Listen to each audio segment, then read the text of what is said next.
PAB की report के मुताबिक आपके लिए प्राथमिक शिक्षकों की सबसे बड़ी और ऐतिहासिक भर्ती आपकी उत्तर प्रदेश राज्य के अंदर आने वाली है। इस राज्य के अंदर आने वाली इस भर्ती में जो है सभी स्टेट के कैंडिडेट जो हैं आवेदन कर सकते हैं। ऐसा नहीं है केवल उत्तर प्रदेश के ही इसमें आवेदन कर पाए। तो सभी लोगों के लिए एक सुनहरा, एक गोल्डन चांस है ये भर्ती। और इस भर्ती की संपूर्ण प्रक्रिया आपको एक एक पॉइंट बताया जाएगा। कितनी कट ऑफ रहती है, एकेडमिक कैसे लगेगा या इस बार नहीं लगेगा, एग्जाम इसका कब होगा और फॉर्म इसके आने की कब संभावना है। तो वीडियो आपके लिए बहुत ज़्यादा इम्पोर्टेंट है, पूरा देखें और एक एक पॉइंट को समझें, क्योंकि यहाँ से आपकी सफलता का रहस्य छुपा हुआ है। तो सबसे पहले बात करते हैं जिस तरीके से पीएबी की रिपोर्ट के अकॉर्डिंग ये जो पद हैं ये 73,711 कुल मिलाकर के रिक्त पद हैं। और ये जो रिक्त पद हैं ये जनवरी 2021 तक का जो डाटा था, ये जो जनवरी 2021 तक इतने पदों पर ये भर्ती की जा सकती है। जिस तरीके से पीएबी की रिपोर्ट है उसके अनुसार जो पहले आपके जो मानक हैं, जिस तरीके से प्राथमिक शिक्षकों पर भर्ती होती है, स्टूडेंट्स और शिक्षक का अनुपात जो होता है उसको बना करके तैयार की गई ये लिस्ट है, जिसमें इतने पदों के लिए आपका विज्ञापन आना है। सरकार ने अपनी मंशा पहले ही स्पष्ट कर दी है कि ये जो प्राथमिक शिक्षकों की जो भर्ती होगी ये सबसे बड़ी भर्ती होगी। हालांकि ये जो पद है ये बढ़कर के 97,000 तक भी जा सकते हैं। जिस तरीके से अब नई रिपोर्ट आएगी, जो जिम्मेदारी दी है, समिति बनाई है गवर्नमेंट ने, उस समिति के अकॉर्डिंग जो पदों की संख्या निकल करके आएगी उस पर ही ये भर्ती होगी। तो कम से कम ये पद जो हैं 73,000 आप मान करके चलिएगा। दूसरी बड़ी बात यह है कि आप लोग कमेंट्स कीजिएगा कि आपको क्या सुझाव देना है इस भर्ती के संबंध में, क्योंकि हम इसके लिए जो है आपकी क्लासेस शुरू करने वाले हैं। इसमें क्या होगा कि यूपी टेट या सी टेट पास जो कैंडिडेट्स हैं वो ही आवेदन कर पाएंगे। जिन लोगों के पास यूपी टीईटी क्वालिफाई है या आपका सी टीईटी क्वालिफाई है वो ही कैंडिडेट्स इसमें आवेदन कर पाएंगे, वो भी प्राइमरी लेवल वाला, क्योंकि ये जो भर्ती है प्राथमिक स्तर के टीचरों के लिए है। तो प्राइमरी लेवल वाला आपके पास यूपी टेट या सी टेट कोई एक होना चाहिए। कैंडिडेट्स बता रहे हैं कि क्या ये भर्ती जो है यूपी टेट से पहले आ जाएगी। तो देखिएगा यूपी टेट से भर्ती पहले नहीं आएगी। यूपी टेट आपका होगा। यूपी टेट के लिए जैसा कि मैंने आपको पिछली वीडियो में बताया था कि काफ़ी लोग कह रहे थे कि आज नोटिफिकेशन आएगा, तो मैंने आपको स्पष्ट किया था कि अभी नोटिफिकेशन नहीं आएगा। नोटिफिकेशन के लिए मैंने उसमें तारीख भी आपको बता दी थी कि कब तक नोटिफिकेशन आएगा, किस तरीके से आयोग की तैयारी चल रही है। तो यूपी टेट आपका जो है नवंबर 28 को जो है यहाँ पर डेट भेजी गई है आयोग की ओर से। जब ये प्रस्ताव मान्य हो जाएगा तो ही ये है, संभावना पूरी है कि 28 नवंबर को आपका हो जाएगा। उसके बाद आपका दिसंबर में ये फॉर्म निकलेगा, और ये जो फॉर्म है ये आपका दिसंबर में निकलेगा। 73,711 से अधिक पदों के लिए फॉर्म निकलेगा, इससे कम पदों के लिए नहीं निकलेगा। एग्जाम्स के बारे में जैसे कि मैंने आपको पहले ही स्पष्ट कर दिया है कि 20 से 22 दिन आपको जो है फॉर्म भरने के लिए दिए जाएंगे। और जैसा पहले से ही करता हुआ आया है बेसिक शिक्षा विभाग, ये जो एग्जाम्स है ये बहुत ज़्यादा जल्दी कर देता है। और फॉर्म निकलने के जो है 30 से 35 दिन के बाद ये आपका जो है एग्जाम्स हो जाता है। तो संभावना यही है कि ये जो आपका एग्जाम्स है ये जनवरी के लास्ट में आपका एग्जाम्स निश्चित हो जाएगा। और उसके बाद जो है आपकी आगे की प्रोसेसिंग होती रहेगी।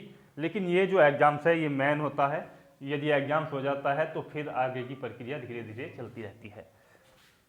कट ऑफ के बारे में मैं आपको क्लियर कर दूं और एकेडमिक रिकॉर्ड के बारे में थोड़ा सा समझ लेते हैं कि जिन लोगों का एकेडमिक रिकॉर्ड कम है वो कट ऑफ में किस तरीके से आ सकते हैं, और जिन लोगों का एकेडमिक रिकॉर्ड अच्छा है तो उनको कितने अंकों की आवश्यकता होती है रिटन एग्जाम्स में। तो इस प्रोसेस को थोड़ा सा ध्यान से समझिएगा और अपना जो एकेडमिक रिकॉर्ड है वो आप जो है प्लीज़ कमेंट्स बॉक्स में बताइएगा, तभी हम आपको जो है कमेंट्स कर पाएंगे कि आपको कितने मार्क्स जो है रिटन एग्जाम्स में या कितने क्वेश्चंस आपको करने हैं। तो सिलेक्शन प्रोसेस की जो प्रक्रिया है उसको थोड़ा सा समझ लेते हैं कि इसमें जो सिलेक्शंस होता है आपका, जैसा कि बेसिक शिक्षा विभाग जो है एकेडमिक रिकॉर्ड हटाने के लिए छात्र लगातार प्रदर्शन कर रहे थे। लेकिन जिस तरीके से भर्ती आएगी जल्दबाजी में आएगी तो पुराने नियमों पर ही इसकी 90% संभावना यही है कि पुराने नियमों पर ये भर्ती होगी। और इसमें जो एकेडमिक रिकॉर्ड है उसको मान्यता पहले की तरह ही दी जाएगी। तो इसमें दो प्रकार के सिलेक्शन होते हैं, एकेडमिक रिकॉर्ड का 40% होता है प्लस 60% जो होता है वो आपका होता है रिटिन टेस्ट का। तो रिटिन एग्जाम्स जिन लोगों का मजबूत होता है वो भी इसमें अच्छी खासी स्कोर कर पाते हैं, तो उनका सिलेक्शन हो जाता है। जिन लोगों का एकेडमिक रिकॉर्ड मजबूत है और वो इसको क्वालिफाई भी कर लेते हैं तो उनका आसानी से सिलेक्शन हो जाता है। कुल मिलाकर के यदि बात की जाए तो यहाँ पर 65% यानी कि 97 क्वेश्चंस आपको करने होते हैं 150 क्वेश्चंस में से। 150 में से आपको 97 क्वेश्चंस जो है क्वालिफाई के लिए करने होते हैं, और ये जो 97 है ये जनरल कैंडिडेट्स के लिए होते हैं। ओबीसी या आपका जो एससी कैंडिडेट्स हैं या एसटी कैंडिडेट्स हैं उन लोगों के लिए जो क्वेश्चंस हैं 90 क्वेश्चंस ही काफ़ी होते हैं क्वालिफाई करने के लिए। अब जो पिछले वर्षों की जो कट ऑफ थी वो इस प्रकार से थी जो आपकी अभी निकल करके आई है। इसमें क्या था कि जनरल कैंडिडेट्स के लिए 67 अंकों पर कट ऑफ बनी थी ये 100 में से। ओबीसी के लिए ये जो ओवरऑल कट ऑफ मैं आपको बता रहा हूँ इसमें एकेडमिक रिकॉर्ड भी जुड़ा हुआ है, तो जा करके ये 67 पर बनी हुई थी। तो यहाँ से ओबीसी कैंडिडेट्स के लिए ज़्यादा कुछ कम नहीं रही थी, 66.85 रही थी, लगभग समान ही रही थी। एससी या एसटी कैंडिडेट्स के लिए जो कट ऑफ थी वो 59 पर गई थी। तो बाकी जो कैंडिडेट्स हैं जैसे आपका एक्स सर्विसमैन है या फिजिकल हैंडीकैप्ड है, तो उन लोगों ने यदि रिटिन भी क्वालिफाई कर लिया था तो उनका एकेडमिक चाहे भले ही कम रहा हो उनका सिलेक्शन हो गया था। तो यहाँ मेन बात होती है आपके एकेडमिक की। तो 40 अंक आपको यहाँ से मिल जाते हैं और 60 अंक आपको जो है यहाँ से मिलेंगे। तो 60 अंक यहाँ से आपको मिलेंगे और ये जो 60 अंक हैं ये कुल मिलाकर के आपके जो दोनों को यदि जोड़ा जाए तो 100 अंक बनते हैं, और 100 अंक में से जनरल का 67 पे, ओबीसी का भी लगभग 67 पे और एससी और एसटी का 59 पे सिलेक्शन हुआ था। अब जिन लोगों का एकेडमिक रिकॉर्ड जो है यहाँ पर बन जाता है अच्छा खासा, तो उन लोगों के लिए समझना थोड़ा प्रोसेस ये आसान हो जाता है, क्योंकि उन लोगों के लिए सिलेक्शंस में केवल क्वालिफाई होना है।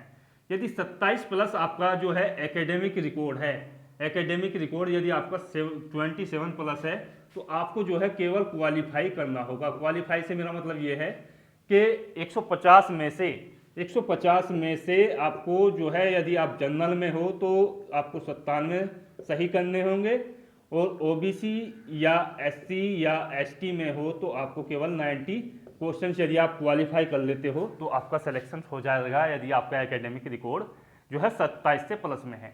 अब एकेडमिक रिकॉर्ड क्या जुड़ता है, 10th की परसेंटेज, 12th की परसेंटेज, यूजी की यानी कि ग्रेजुएट की परसेंटेज, और आपने जो किया हुआ है बीएड या बीटीसी या डीएलएड जिसको बोलते हैं उसकी परसेंटेज, चारों को 10-10 नंबर दिए जाते हैं। 10 नंबर यहाँ से, 10 नंबर यहाँ से, 10 नंबर यहाँ से, टोटल मिलकर के होते हैं आपके 40 अंक।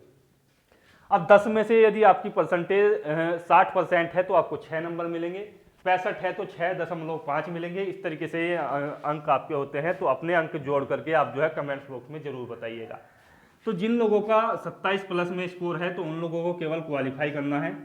जिन लोगों का स्कोर जो है यहाँ पर बन रहा है आपका 25 प्लस, तो उन लोगों को जो है यहाँ पर रिटिन में एग्जाम्स में करना होगा 105 के आसपास स्कोर।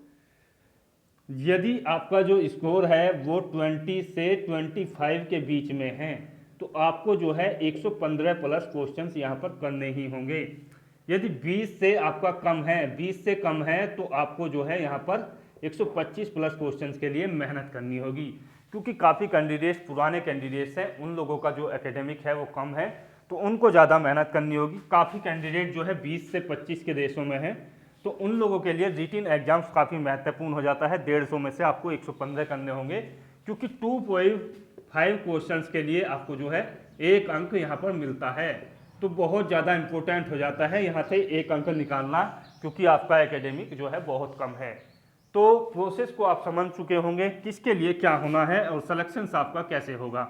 अब सिलेक्शंस के लिए हम जो आप लोगों के लिए चला रहे हैं, ये क्लासेस चलाई जाएंगी आपके लिए 1 अक्टूबर से पूर्ण रूप से आपके लिए यूपी टेट, और इसके लिए आपका सुपर टेट की क्लासेज भी लगातार जारी रहेंगी।